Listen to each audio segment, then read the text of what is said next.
बिस्मिल्लाहिर्रहमानिर्रहीम। अस्सलाम वालेकुम नाज़रीन, आप यूट्यूब चैनल देख रहे हैं। मैं इमरान खान हूँ। ये अब तक की सबसे बड़ी खबर है, बहुत बड़ी ब्रेकिंग न्यूज़ है। भारत ने पाकिस्तान के ऊपर हमला कर दिया। जो अब तक की सूरत हाल है वो मैं आपके साथ शेयर कर देता हूँ। सबसे पहले ये कि भारत ने अटैक किया है, इस पे भारत और पाकिस्तान दोनों का अपना अपना अलग मौक़िफ़ है और जो ग्राउंड रियलिटीज़ हैं वो भी मैं आपके साथ शेयर करूँगा। भारत ने रात के अंधेरे में ये हमला किया। 9 मुकामात पे भारत के मुताबिक और 5 मुकामात पे पाकिस्तान के मुताबिक भारत ने ये अटैक किया है। भारत ने इस ऑपरेशन का नाम ऑपरेशन सिंदूर रखा है और भारत ने यह ऐलान किया है कि पाकिस्तान के खिलाफ ये ऑपरेशन या पाकिस्तान की सरजमीन के ऊपर ये ऑपरेशन फौजी तनसीबात पर नहीं किया गया, बल्कि ये ऑपरेशन भारत के मुताबिक उन्होंने ऐसे मकामात पे किया है जहाँ पे जहादी तंजीमें या दहशतगर्द उनके बकौल वहाँ पे रहते हैं या वहाँ पे उनके अड्डे हैं और वहाँ पे उन्होंने अटैक किया है, जबकि उन्होंने फौजी तनसीबात को निशाना नहीं बनाया। ये भारत की जानिब से क्लेम किया गया। लेकिन पाकिस्तान में हमने जो मनाजिर देखे वो हमने अस्पतालों के अंदर ख़वातीन को और बच्चों को भी देखा ज़ख्मी, हमने नौजवानों को भी ज़ख्मी देखा और बड़ी तादाद में लोगों को अस्पतालों में पहुँचाया गया है। ये जो भारत ने अटैक किया है, मुजफ्फराबाद से सबसे पहले इत्तला आई। जो पहली इन्फॉर्मेशन पाकिस्तान में आई वो मुजफ्फराबाद से आई थी और वहाँ क्योंकि बैक वक्त भारत ने हर जगह पे अटैक किया, तो मुजफ्फराबाद आज़ाद कश्मीर का इलाका है। ये लाइन ऑफ कंट्रोल से भारत ने उस जानिब से अटैक किया है और मुजफ्फराबाद में कई मकामात पे धमाके हुए। कुछ लोग कहते हैं 8 धमाके, कुछ लोग कहते हैं इससे ज़्यादा धमाके मुजफ्फराबाद में सुनाई दिए हैं। बड़ी ज़बरदस्त वहाँ पे बम्बारमेंट हुई है। उसके बाद अभी जो मकामात हैं उनके हवाले से पूरी तफसीलात नहीं है, ये वक्त के साथ साथ आ जाएंगी। कहाँ कहाँ अटैक किया, कितना नुकसान हुआ, किन अहदाफ को निशाना बनाया, भारत ने वहाँ पे ही अटैक क्यों किया, ये चीज़ें हमें आने वाले वक्त में पता चलेंगी। लेकिन भारत ने जो अटैक किया है, पहले भावलपुर से पता चला, उसके बाद कि भावलपुर में भी अटैक हो गया भारत की जानिब से। भावलपुर में मुबैना तौर पे 4 बड़े धमाके सुने गए हैं। मस्जिद सुभान अल्लाह है, उसके बारे में पता चला। मौलाना मसूद अजहर का मदरसा भी वहाँ पे है, उसके बारे में भी पता चला कि वहाँ पे भी अटैक किया गया है। और ये कोई नई बात नहीं है। भारत का मीडिया लगातार ये कह रहा था कि वो मुरीद के जो जमातुद दावा का हाफिज सईद साहब की जमात का जो मरकज़ है वहाँ पे अटैक कर सकता है। मौलाना मसूद अजहर के बारे में भारत बहुत ज़्यादा कवरेजेस करता है, तो उनका ये कहना था कि वो भावलपुर में मौलाना मसूद अजहर के मदरसे पे या उनके जो ठिकाने हैं वहाँ पे अटैक कर सकता है और उसके बाद मकबूजा कश्मीर से हमला किया जा सकता है आज़ाद कश्मीर में। अब नरेंद्र मोदी ने भारतीय फ़ौज को ये कहा था कि आप वक्त का और जगह का तयन करें और अटैक करें पाकिस्तान के अंदर, और पाकिस्तान के अंदर अटैक किया गया है। ये अटैक मुख्तलिफ है। पाकिस्तान ने रिटेलिएशन में जो किया वो मैं आपको बाद में बताता हूँ, लेकिन ये अटैक मुख्तलिफ है। पाकिस्तान ने ये कन्फर्म कर दिया है, एक तो पाकिस्तान के वज़ीर आज़म ने कन्फर्म किया, दूसरा पाकिस्तान के जो DGISPR है, इन दोनों ने कन्फर्म कर दिया कि भारत ने बाकायदा पाकिस्तान के ऊपर हमला किया है, मिसाइल मारे हैं और निहत्ते शहरियों को वहाँ पे कत्ल किया है। ये तो कन्फर्म कर दिया गया। साथ ये भी कहा गया कि अब पाकिस्तान जवाबी कार्रवाई कर रहा है और भरपूर जवाबी वार पाकिस्तान करेगा। वक्त और जगह का तयन अब पाकिस्तान खुद करेगा। ये पाकिस्तान की जानिब से जवाब आया है। अब एक भारत का मौक़िफ़ है। इंटरनेशनल मीडिया में इस वक्त ये टॉप स्टोरी है। डोनाल्ड ट्रंप से भी इस हवाले से सवाल पूछा गया तो उसने इसे शर्मनाक करार दिया और कहा कि मैंने अभी आते हुए ये बात सुनी है कि पाकिस्तान और भारत के बीच में लड़ाई शुरू हो गई है। वो कई दहाइयों से लड़ते चले आ रहे हैं, मुझे उम्मीद है कि ये जल्द ख़त्म होगा। डोनाल्ड ट्रंप ने जो है वो इसके ऊपर कोई सही मौक़िफ़ नहीं लिया या डोनाल्ड ट्रंप ने इसके ऊपर कोई तफसीली मौक़िफ़ नहीं दिया। उसने ऐसे ही बताया कि जैसे मैंने अभी भी सुना है और ये शर्मनाक है, लड़ाई छिड़ जाना। और क्योंकि भारत ने पाकिस्तान पे अटैक किया तो भारत की तरफ से ही शर्मनाक है। पाकिस्तान तो अब रिटेलिएशन करेगा ना, जवाबी कार्रवाई करेगा। तो भारत ने अटैक में नुकसान कितना पहुंचाया, विक्टोरिया अस्पताल भावलपुर जो है वहाँ से जो इत्तला हमें मिली है उसमें 7 शहरियों की शहादतों की, अब जब मैं ये वीडियो रिकॉर्ड कर रहा हूँ वहाँ से कन्फर्मेशन आई है। ज़ख्मियों की लिस्टें जो हैं वो भी आ रही हैं, सोशल मीडिया पे गर्दिश भी कर रही हैं। मसाजिद को और सिविलियंस को निशाना बनाया गया है। मौलाना मसूद अजहर का मदरसा तबाह किया गया है। जो हुआ है मुजफ्फराबाद में, आज़ाद कश्मीर में, उसके नुकसानात का तखमीना लगाया जा रहा है। कोटली में जो हुआ उसके नुकसानात का तखमीना लगाया जा रहा है। कुछ लोग क्लेम कर रहे हैं कि मुरीद के पे अटैक हुआ है, लेकिन अभी तक हमारे पास कोई मुसद्दका अतलात वहाँ के हवाले से मौजूद नहीं है। जो तफसीलात आएंगी वो हम आपके साथ शेयर कर देंगे। लेकिन भारत ने बड़ी दीदा दिलेरी के साथ पाकिस्तान के ऊपर अटैक किया है। अब 2019 में भारत ने अटैक किया था। 6 साल के बाद, 6 साल और लगभग 3 महीनों के बाद भारत ने दोबारा पाकिस्तान के ऊपर अटैक किया है। ये 6 साल और 3 महीनों के बाद पाकिस्तान के उस अटैक में और इस अटैक में फ़र्क क्या है ये मैं आपको बता देता हूँ। उस वक्त भारत ने सिर्फ लाइन ऑफ कंट्रोल को क्रॉस किया था, किसी भी इंटरनेशनल बॉर्डर को क्रॉस नहीं किया था। लेकिन इस मर्तबा भारत ने इंटरनेशनल बॉर्डर को भी क्रॉस किया है और भावलपुर में जो जनूबी पंजाब का एक ज़िला है वहाँ पे भी अटैक किया है। और वहाँ से जो विजुअल्स आ रहे हैं वो बड़े खौफनाक हैं। कई लोग जो हैं वो अपनी गाड़ियाँ चला रहे थे, लोग अक्सर गाड़ियों में अपनी वीडियोस बनाते रहते हैं, तो एक दो मनाजिर तो वहाँ से नज़र आए हैं कि बाकायदा गाड़ी में एक आदमी बैठ के विजुअल्स बना रहा था और उसकी गाड़ी के सामने ज़ोरदार धमाका होता है और वो फिर दूसरा शख्स पूछता है कि क्या ये वीडियो कैप्चर हो गई है। उसने कहा जी बिल्कुल ये वीडियो कैप्चर हो गई है और ये बड़ा खौफनाक धमाका था। कुछ लोगों ने अपनी छत से खड़े होकर ये धमाके फिल्माए हैं। कुछ लोगों ने जो, क्योंकि मिसाइल जब आता है या जहाज आते हैं तो उसका बड़ा साउंड होता है, तो लोगों को इतना टाइम मिला कि लोगों ने मुजफ्फराबाद में और भावलपुर में दोनों जगहों के ऊपर इस हमले के विजुअल्स बनाए हैं। कुछ मनाजिर जो हैं वो फिल्माए गए हैं भारत की जानिब से भी। वहाँ से जो उनका सोशल मीडिया जो मनाजिर दिखा रहा है वो ज़्यादा क्लैरिटी के साथ कुछ चीज़ें वहाँ से नज़र आ रही हैं। इसका मतलब है कि उन्होंने बंदोबस्त भी किया था कि जब वो मिसाइल दागेंगे या वो जाकर गिरेंगे, पाकिस्तान में धमाके होंगे, तो वो उसकी फिल्म भी बनाएंगे। पिछली मरतबा भारत जब पाकिस्तान में लाइन ऑफ कंट्रोल को क्रॉस करके आया 2019 में, तो सिर्फ पे लोड फेंक के भाग गया था। यानी भारत ने दरख्तों के ऊपर कुछ पे लोड कहते हैं, इजाफी फ्यूल जो होता है जहाज़ के साथ, वो जहाज़ को हल्का करना होता है कि आपने बहुत तेज़ी से अगर जहाज़ चलाना हो ना तो आप जहाज़ का वज़न कम करते हैं। जहाज़ के साथ बहुत वज़नी मिसाइल्स होते हैं, बहुत वज़नी वेपन्स होते हैं। जहाज़ के साथ जो फाइटर जेट है उसके साथ बहुत वज़नी पे लोड होता है, इजाफी फ्यूल होता है। तो अगर आपने बहुत तेज़ी से वापस भागना है या निकलना है किसी एरिया से तो आप इजाफी बोझ उतार देते हैं। तो पिछली मरतबा जो भारत है उनके तैयारे पे लोड छोड़कर पाकिस्तान में भाग गए थे, जिससे बालाकोट में कुछ दरख्तों को नुकसान हुआ था, वो एक कौवा मारा गया था और भारत का पूरी दुनिया में मजाक उड़ा था। बाद में भारत ने अपने 2 तैयारे भी तबाह करवा लिए थे। पाकिस्तान ने, उस वक्त के वज़ीर आज़म ने, इमरान खान ने, और उस वक्त की जो एयरफोर्स है उन्होंने शदीद भारत को जवाब दिया था और मुंह तोड़ जवाब दिया था। सिर्फ पे लोड गिराने के ऊपर उनके 2 तैयारे तबाह कर दिए थे। एक हेलीकॉप्टर उन्होंने अपना खुद गिरा लिया था, उनके पायलट को यहाँ पे फैंटी लगी थी और बाद में उनका पायलट वापस कर दिया गया था। अब इस मरतबा भारत ने 2 चीज़ें नई की हैं। नंबर 1, उसने इंटरनेशनल बॉर्डर की खिलाफ वर्जी कर दी है। इंटरनेशनल बॉर्डर पे एक गोली भी चले तो उसे ऐलान जंग तस्वर किया जाता है। वो कोई लाइन ऑफ कंट्रोल नहीं है, वो कोई वर्किंग बाउंड्री नहीं है, वो कोई मुतनाज़ इलाका नहीं है, वो इंटरनेशनल बॉर्डर है जहां पे भारत ने अटैक किया है। नंबर 1। नंबर 2, भारत ने इस मरतबा बाकायदा मिसाइल दागे हैं।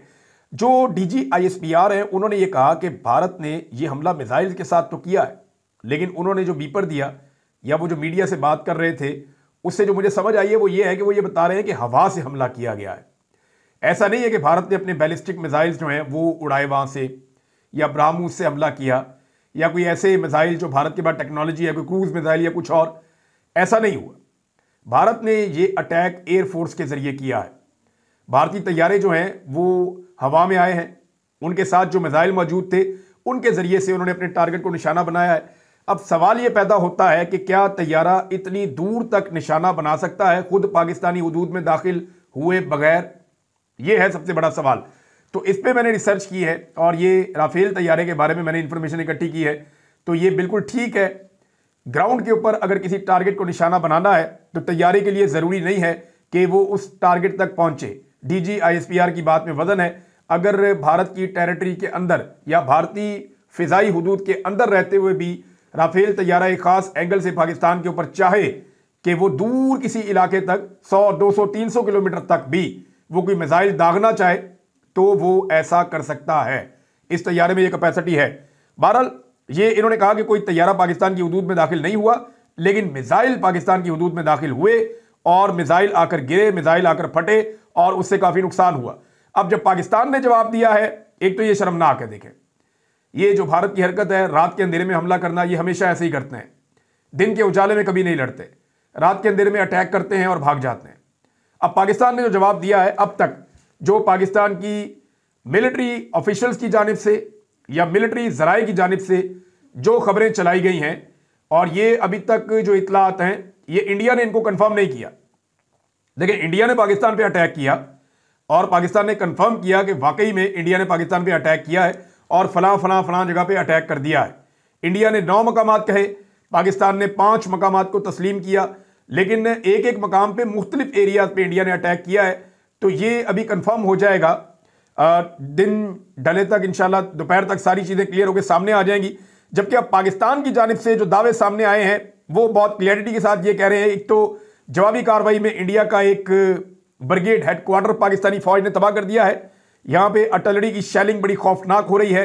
लाइन ऑफ कंट्रोल के दोनों जानिब से, बॉर्डर पे लड़ाई नहीं हुई और यहाँ पे लाइन ऑफ कंट्रोल के दोनों जानिब से अटलरी की शेलिंग शदीद हो रही है।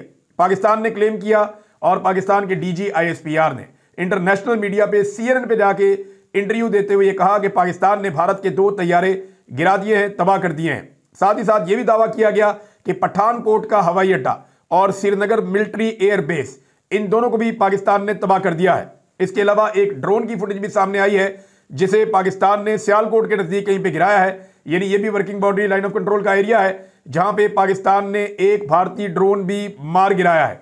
14 दिन गुजर गए हैं पहलगाम के इंसिडेंट को और भारत ने पाकिस्तान के ऊपर अटैक कर दिया है। भारतीय आर्मी सुबह 10 बजे प्रेस कॉन्फ्रेंस करने जा रही है, उसमें वो बताएंगे कि उनके पास क्या इंफॉर्मेशन है, उन्होंने क्या किया और क्या होता रहा, उनका अपना नुकसान कितना हुआ, पाकिस्तान का नुकसान कितना हुआ। जबकि शहबाज शरीफ साहब ने नेशनल सिक्योरिटी कमेटी की मीटिंग बुला ली है। उन्होंने भी लगभग 10-11 बजे के करीब ही शहबाज शरीफ साहब ने नेशनल सिक्योरिटी कमेटी की मीटिंग बुलाई है। शहबाज शरीफ ने, पाकिस्तान में ट्विटर बंद है लेकिन इसके बावजूद एक मरतबा फिर ट्विटर के ऊपर ट्वीट करते हुए सारी सिचुएशन का बताया है। अजीत डोवाल जो भारत का नेशनल सिक्योरिटी एडवाइजर है, उसका भी स्टेटमेंट सामने आया और उसने ये कहा कि हमने किसी भी फौजी तनसीब पे पाकिस्तान में हमला नहीं किया, हमने सिर्फ दहशतगर्द अड्डों पर कार्रवाई की है। पाकिस्तान ने भारतीय हमलों को कंफर्म किया है, जबकि अभी तक भारत ने पाकिस्तान की जानिब से किसी भी हमले को कंफर्म नहीं किया है। पाकिस्तान ने कंफर्म किया कि उन्होंने मिसाइल मारे हैं, भारत ने अभी तक अपने तैयारे गिरने को कंफर्म नहीं किया, जबकि उनका मीडिया ये क्लेम कर रहा है कि एक पाकिस्तानी तैयारा मकबूजा कश्मीर में गिरा है। लेकिन पाकिस्तान की जानिब से कैटेगोरिकली कहा गया है कि पाकिस्तानी एयरफोर्स का कोई नुकसान नहीं हुआ, भारतीय तैयारे तबाह हुए हैं, 2 तैयारे भारत के गिरे हैं और ये जो 2 तैयारे भारत के गिरे इनके विजुअल्स हमारे पास नहीं है क्योंकि ये भारत के अंदर गिरे हैं, मकबूजा कश्मीर में गिरे हैं। पाकिस्तान के पास मकबूजा कश्मीर को आजाद करवाने का इससे बेहतर मौका भी नहीं हो सकता। अगर जंग है तो फिर जंग ही सही। 70 साल हमने इस चीज का ख्वाब देखा है पाकिस्तान ने कि कश्मीरी आजाद हो जाएंगे, उन्हें हक्के खुद इरादियत मिलेगा, कश्मीर बनेगा पाकिस्तान। ये नारा पाकिस्तान के हर आर्मी चीफ ने लगाया है। आज भारत ने पाकिस्तान को वो मौका दे दिया है कि पाकिस्तान मकबूजा कश्मीर को आजाद करवा सकता है और इसके लिए कार्रवाई कर सकता है। पाकिस्तानी एयरफोर्स जो है वो बढ़ चढ़ के एक्टिविटीज कर रही है। इस वक्त भारत ने अपनी एयरफोर्स को बहुत बड़े पैमाने पर तैयार किया है इंडिया से आने वाली रिपोर्ट्स के मुताबिक, जबकि पाकिस्तान ने भी बहुत बड़े पैमाने पर अपनी एयरफोर्स को तैयार कर लिया है। पाकिस्तान का मुकम्मल इन्हिसार इस वक्त एयरफोर्स के ऊपर होगा, बहुत बड़ा इन्हिसार होगा। देखिए ग्राउंड फोर्सेज भी लड़ेंगी, अगर कहीं बैरियर की लड़ाई होती है तो वो भी अपनी जगह पे है, लेकिन जो लड़ाई का असल मार्का होता है वो एयरफोर्स के बीच में होता है और कश्मीर आजाद करवाने का इससे बेहतर मौका पाकिस्तान को बार बार नहीं मिलेगा। नाजरीन, ये अब तक की इतलात हैं। आलमी सतह पे ये सबसे बड़ी खबर बन गई है। भारत ने पाकिस्तान के ऊपर अटैक किया, 9 मुकामात पे उनके बकौल और पाकिस्तान के बकौल 5 मुकामात पे अटैक किया। उन्होंने इसका नाम ऑपरेशन सिंदूर रखा है और उन्होंने कहा जी फौजी तनसीबात नहीं, हमने दहशतगर्दों के अड्डे जो है निशाना बनाए। जबकि पाकिस्तान तहरीक इंसाफ ने इस मौके पर एक बड़ा अहम मुतालबा किया है। देखिए पाकिस्तान का जो सबसे इंपॉर्टेंट आदमी है जो पूरे पाकिस्तान को इकट्ठा कर सकता है जंग जैसी सूरत हाल में, उसका नाम इमरान खान है। इमरान खान ही इस वक्त इस कौम को इकट्ठा कर सकता है, पूरे पाकिस्तान को मुत्तहिद कर सकता है और आलमी सतह पे पाकिस्तान का बेहतरीन मुकदमा लड़ सकता है। ये बाकी लोग इतनी काबिलियत नहीं रखते। इस वक्त पाकिस्तान को, पाकिस्तान की अफवाज को इमरान खान की जरूरत है, तो फौरी तौर पर इमरान खान साहब को महफूज किया जाए, क्योंकि पूरी दुनिया जानती है कि इमरान खान इस वक्त अडियाला जेल में है। खुदा न खास्ता कोई एडवेंचर हो गया तो ये बहुत बड़ा नुकसान हो जाएगा जिसका हम अंदाजा भी नहीं कर सकते। लिहाजा अडियाला जेल से इमरान खान साहब को फौरन किसी महफूज मकाम पे ना सिर्फ मुंतकिल किया जाए, बल्कि इमरान खान साहब का कोई वीडियो पैगाम भी इस हवाले से जारी किया जाए जिसमें वो कौम से मुत्तहिद होकर भारत के खिलाफ खड़े होने का पैगाम दे। ये मौका है इमरान खान साहब को फौरी तौर पे एक तो महफूज किया जाए, दूसरा फायदा उठाया जाए इमरान खान का और अंग्रेजी में भी उनका एक स्टेटमेंट लिया जाए जिससे वो पूरी दुनिया को मुखातिब करें और पूरी दुनिया को बताएं कि पाकिस्तान के साथ भारत क्या कर रहा है। क्योंकि देखिए नवाज शरीफ ने तो मोदी का नाम लेना नहीं है। अभी मरियम नवाज का ट्वीट आया थोड़ी देर पहले और उन्होंने कहा ये इमरजेंसी नाफिज कर दी गई है, पाकिस्तान के साथ खड़े हैं, फोर्सेज के साथ खड़े हैं और चप्पे चप्पे की हिफाजत करेंगे। वो एक स्टीरियोटाइप उन्होंने स्टेटमेंट दिया, लेकिन नरेंद्र मोदी का नाम लेने की जरूरत ना मरियम नवाज में हुई, ना नवाज शरीफ में हुई, ना शहबाज शरीफ में हुई। शहबाज शरीफ ने अभी जो है वो ट्वीट जो किया उसके अंदर भी शहबाज शरीफ ने कहीं पे नाम नहीं लिया ये मेरे सामने अभी भी फुटेजेस आ रही हैं, चीज़ें आ रही हैं, मैं देख रहा हूँ क्योंकि अभी ये डेवलपिंग स्टोरी है और इसमें चीज़ें डेवलप हो रही हैं। पाकिस्तान के ऊपर पूरी दुनिया से एक दबाव डाला जा रहा है, लगातार दबाव डाला जा रहा है, पूरी दुनिया पाकिस्तान से राब्ते कर रही है और ये कहा जा रहा है कि आपने रिटेलिएशन नहीं करनी। पाकिस्तान को दबाव डाला जा रहा है कि आपने रिटेलिएशन नहीं करनी, आपने जवाबी कार्रवाई नहीं करनी। ये अहमद फरहाद साहब हैं, ये इस वक्त बाग शहर में मौजूद हैं और वो ये कहते हैं कि इट्स बिग, ये बहुत बड़ी खबर है और ये बहुत संजीदा खबर है और ये डिस्ट्रक्टिव है, ये बहुत तबाहकुन है। मैंने खुद विटनेस किया है more than 50 missiles flying over my home in Bagh Azad Kashmir. वो कह रहे हैं जी मैंने 50 से ज़्यादा मिसाइलों को बाग आज़ाद कश्मीर के ऊपर से गुजरते हुए मैंने खुद विटनेस किया है और मैं आज़ाद कश्मीर में मौजूद हूँ और ये बहुत बड़ा ख़तरा है और हम एक जंग में आ चुके हैं और अमन के लिए दुआ की जा सकती है। ये अहमद फरहाद साहब का एक स्टेटमेंट है जो उन्होंने दिया है। मरीम नवाज के या शहबाज शरीफ के स्टेटमेंट में किसी जगह पे भी जिक्र नहीं है नरेंद्र मोदी का या उनके जुल्म और जबर का। तो पाकिस्तान के पास वैसे ये एक मौका है, पाकिस्तान के आर्मी चीफ के पास, कि वो तारीख में अपना नाम लिखवा सकते हैं अगर वो फौरी तौर पे मकबूजा कश्मीर में भारतीय फौज पे भरपूर हमला करें और जनरल आसिम मुनीर साहब कश्मीर को आज़ाद करवाएं, तो ये एक बहुत बड़ा मौका है।